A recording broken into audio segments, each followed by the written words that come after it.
Dalam kitab tuan-tuan, kata Dr. Wahbah Az-Zuhaili dalam kitab Tafsir Al-Munir, dunia ni tuan-tuan ada 5 sifat. Yang pertama sekali, ni saya nak bagi faham tuan-tuan, sebab nak cerita pasal dunia, baik kat dunia. Yang pertama sekali, dunia ni kata Dr. Wahbah Az-Zuhaili adalah permainan.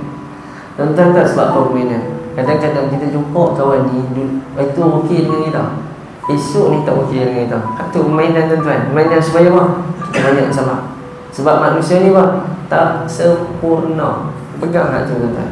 Yang kedua pula, dunia ni adalah hiburan semata-mata. Sungguh tuan-tuan, dunia ni adalah hiburan semata-mata. Semata sebab apa tuan-tuan? Sebab balik yang mana dinyatakan dalam kitab Tafsir Al-Munir, menyatakan dunia ni kita hidup dengan apa? Manusia yang nak kepada keseronokan, bahkan juga nak kepada harta benda.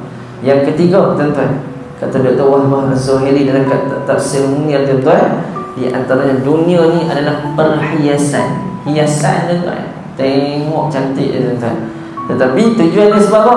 Untuk tutup kekurangan. Itu kata dunia.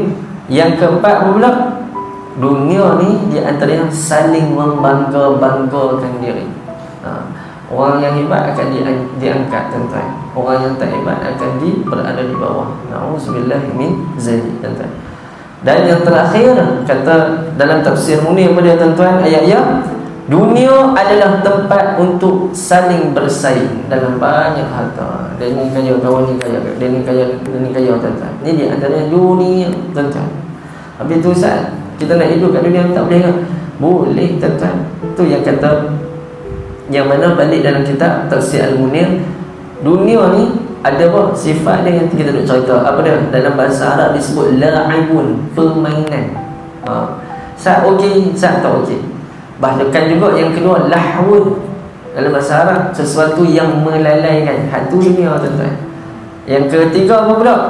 Zinnah, bukan zina, zinnah yang kita nak cerita tadi dah, perhiasan.